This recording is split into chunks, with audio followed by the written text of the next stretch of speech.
Buenas noches a todos, mi nombre es Jacqueline Delgado y hoy les voy a hablar sobre lo que es el derecho internacional humanitario. El derecho internacional humanitario son unas leyes o normas que buscan limitar y controlar a los actores del conflicto armado. Esta norma nace en 1846 como primera instancia por una convención que se llama la Convención de Ginebra.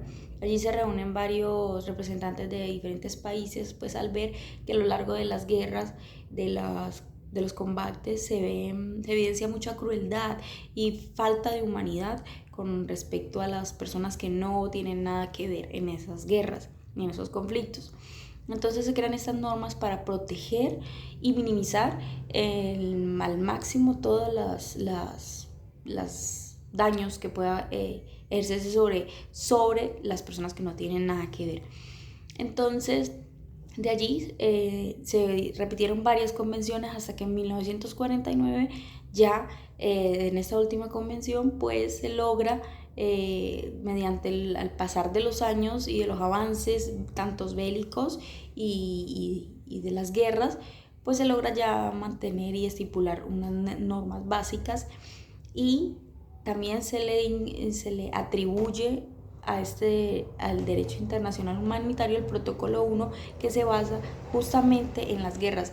El derecho internacional humanitario no es una norma que solo rige para el conflicto armado, únicamente se ve inmiscuida en el conflicto armado.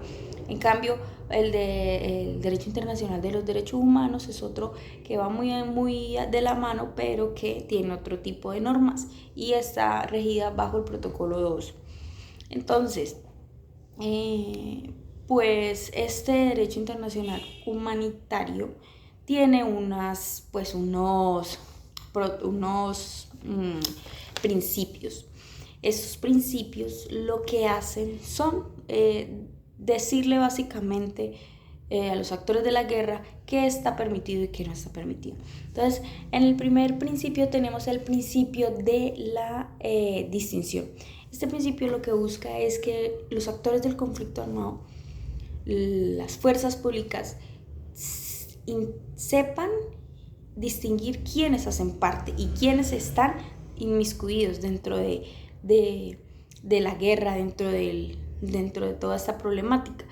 Entonces, siempre tienen que tenerse en cuenta que se debe de esa guerra limitar únicamente a las fuerzas públicas, las fuerzas armadas y no a las personas que no tienen nada que ver. Dentro de ese principio de distinción también están los objetivos militares y los objetivos civiles. Se entiende como objetivos militares a las pues a los centros en donde están pues organizadas las fuerzas y que allí pues de una u otra manera está permitido pues de que se avance en este tipo de confrontaciones. Entonces, un objetivo militar, por ejemplo, se puede catalogar obviamente como las bases o algo así y en otras situaciones se volvería un objetivo militar lastimosamente cuando se toma una casa normal o una iglesia o un hospital. Entonces eso se convierte en objetivos militares. Y allí te van también inmiscuidos los objetivos civiles. ¿Por qué? Porque se mezclan los militares con la población civil. Entonces, un ejemplo de eso sería, por ejemplo, un puente que por allá pasan las caravanas de los carros militares proporcionando pues suministros, armas, y entonces ese puente se convierte en un objetivo militar y probablemente sea sometido bajo ataque para pues quitarle la ventaja al otro bando. Ya se mezcla un objetivo civil cuando ese puente es el único punto de acceso y de comunicación de una población y si ataca ese objetivo pues dejarías vulnerable a la población porque no va a tener ni comunicación con el mundo exterior y mucho menos pues la entrega de suministros para su supervivencia, sus alimentos. Entonces, en ese caso, siempre hay que tener en cuenta y interviene pues este organismo internacional al ver si se viola este derecho. Otro principio sería el principio de proporcionalidad. Este principio lo que busca es poner en una balanza si el atacar ciertos lugares le genera más ventaja al objetivo o a donde se quiera llegar con este conflicto, o en su defecto no proporciona nada y lo único que se hace es ese famoso daño colateral. Entonces, un ejemplo de eso sería atacar una base o una casa en donde se están albergando personas que hacen parte de los conflictos, o sea, los actores del conflicto, y pues resulta que a los alrededores hay muchas casas, muchas viviendas, una zona residencial, y al atacar ese punto, pues se generaría pues más bajas de lo esperado. Entonces, es permitido, lastimosamente, si el ataque a ese sitio genera un beneficio, una ventaja más grande que las pérdidas que se generaron. Eso sería permitido. Obviamente no está bien hecho, pero sería permitido. Dentro de los principios está también que se prohíbe el uso de armas que no generan ese principio también de distensión, que ya lo pasamos. Por ejemplo, una mina. Una mina no se sabe si el que la va a pisar va a ser una persona que hace parte de los actores del conflicto o va a ser una persona normal y que la pisó. Entonces por eso están prohibidas las minas o las bombas de racimo, que son esas bombas que cogen y explotan y botan muchas esquirlas y pues lastiman a las poblaciones a sus alrededores. Entonces por eso están prohibidos esos tipos de armas dentro de los conflictos armados. Otro principio es el principio de precaución.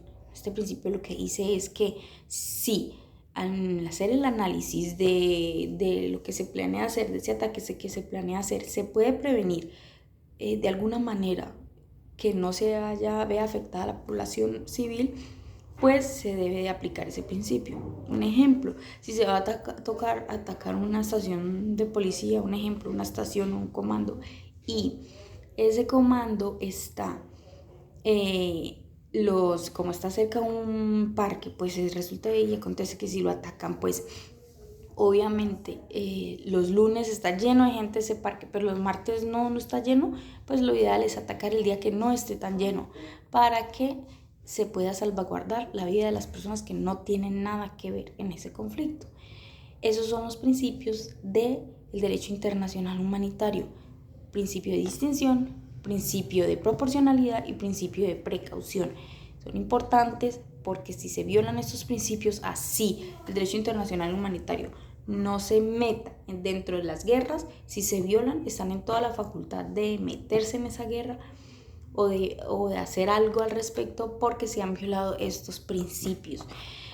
Dentro de los actores que pueden intervenir e intervienen dentro del derecho internacional humanitario está obviamente la ONU. La ONU es un organismo internacional y en este organismo hay una dependencia que es la encargada de velar por esos derechos internacionales, como lo son los altos comisionados para la paz.